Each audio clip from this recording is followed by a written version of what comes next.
Oats, peas, beans, and barley grows. Oats, peas, beans, and barley grows. Can you and I or anyone know how oats, peas, beans, and barley grows? Well, I decided I was hungry for biscuits this morning, so I just took some Bisquick and I made all of these just regular. And then these two I put cinnamon in. And used up some powdered milk. Got the biscuits in on that oven stone.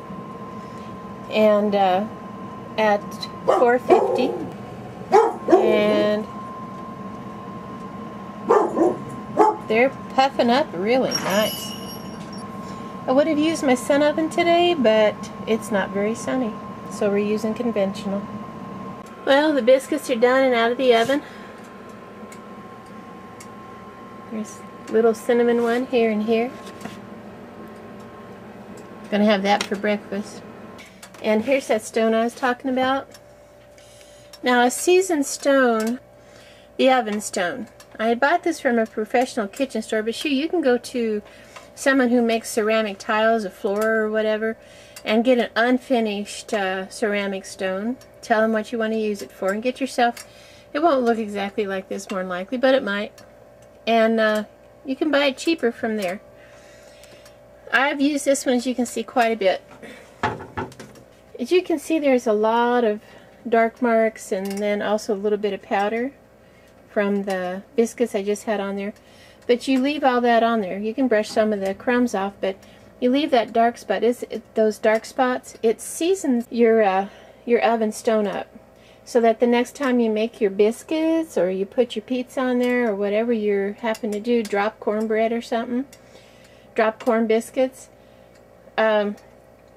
it'll help keep them from sticking. And I tell you, you have not tasted a good corn drop biscuit until you've had it on an oven stone.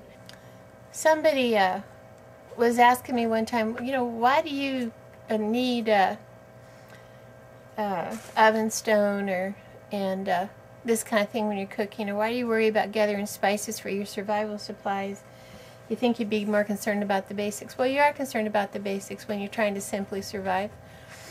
But once you get to a place where you have your basics basically taken care of, you got to remember that you're feeding the soul of the person, not just the body. So that's why a lot of us survivalists, people that call themselves survivalists, and I do call myself a survivalist in many ways. That's why we gather up spices to make the food more palatable and enjoyable. So when I talk about a baking stone for your cooking, this is something that cuts down on your cooking time. It heats the stone up, and the stone retains that heat, so you can put multiple batches of things in. It more evenly cooks your food, and so you really need less fuel to cook your item. And you could use that stone out, say on a grill with wood, lay your stove down and keep your coals low and heat that stone up and keep that warm. You could also, and shoot, that stone could be used for warming inside of a tent or wherever you happen to find yourself during a crisis. So that's one of the things to consider. That's why a lot of survivalists, especially the ones with kids, they'll make sure they have in their survival packs games and books and the Bible and the Holy Bible. But anyway, that's why, because you're not just feeding flesh, you're feeding soul.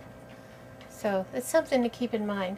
Anyway, I'm going to, somebody said the other day they never worked with dry milk powder, and so I'm going to just show you a real quick recipe for dried milk, and then how to even make it quicker after you've done it one time. Here's all you need to make a good powdered milk. You need your powdered milk. And if you've never seen it, which you should if you're thinking about survival, means, you know, fresh milk isn't going to last too long.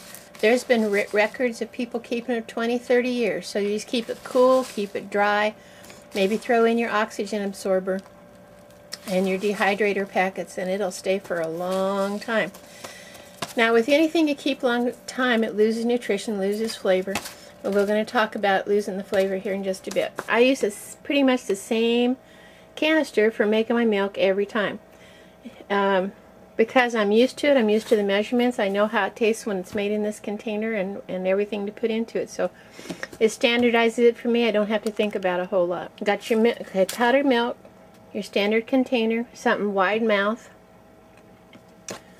and you got your measuring cup. You're going to need that at first. I'm giving away my secrets to you for free. Send money. No, just kidding. Can't do that. Take yourself a soda bottle. Okay? You cut off the butt. And you cut off the side so it looks like that there. You leave that big flange up on top. And leave that big opening here. And you use it like a funnel. Well, this comes in real handy. The usual funnel is a real narrow opening, but you have that big opening right there on your soda bottle. That's good for big powders and chunky stuffs that you're mixing together, like powdered milk. So you just set that in your top of your big mouth canister, and then you take your powdered milk, scoop it up, and you use that for your funnel, and that pours in that big opening so much easier and goes down in there so much easier. Now the recipe for, so that's my secret, and it's something you can easily do. Please don't market it, and if you do, give me 50%. Anyway, the recipe for the powdered milk here says you're supposed to use a cup and a quarter for 4 cups of water matching. Okay, that's not so hard. It's a 1-to-4 ratio pretty much. They use a little over a cup and a quarter of the powder to give it a richer taste. Fine. So now I know it's a 1-to-4. So on my bottle, the first time I made this, I put in my cup and a quarter of powder, and then I marked my line. And then I put in my 4 cups of milk, and I marked my line for where the water goes. So now I don't need my measuring cup at all. If I get to a place where I don't have my measuring cup and I still have my bottle, I'll know exactly what ratio I'm going to need to get the same taste. Now here's another thing.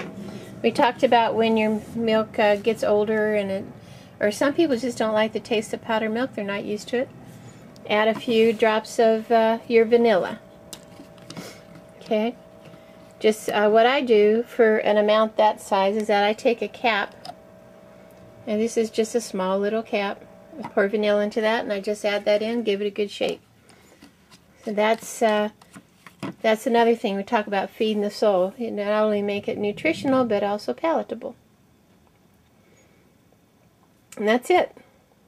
That's your powdered milk recipe. Easy breezy. Well, here's our biscuit breakfast. Got my 2 cinnamon biscuits here and a regular biscuit, which I couldn't wait, and I already took a chomp out of. The strawberry preserves. And the reason I use strawberry preserves is because I put together a can of mixed fruit with some 2 of the dehydrated berries that I had. In August of last year, they had blueberries and strawberries on sale for like a whole $1 off. So I bought myself 2 to 4 or so baskets of them and dehydrated them. So now when the berries aren't in at that cheap in the grocery market, I have I have strawberries and blueberries in my fruit compote. There we got some blueberries in there, and they're great on antioxidants, even when they're out of season. There's your strawberries. And they're using the juice from the canned mixed fruit to soften up. And then to season that up, we talked about adding spice and seasoning to your survival foods.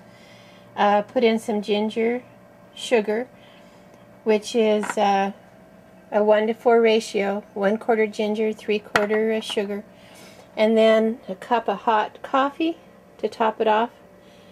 And put in a little bit of stevia sweetener. Don't need very much of that. It's 300 times sweeter than sugar and better for you. So there's one of my Simply Survival breakfast. Another variety on a good theme. And barley grows Excuse me, I'm going to go have breakfast right now. You and I, for anyone know how oats, peas, beans, and barley grow.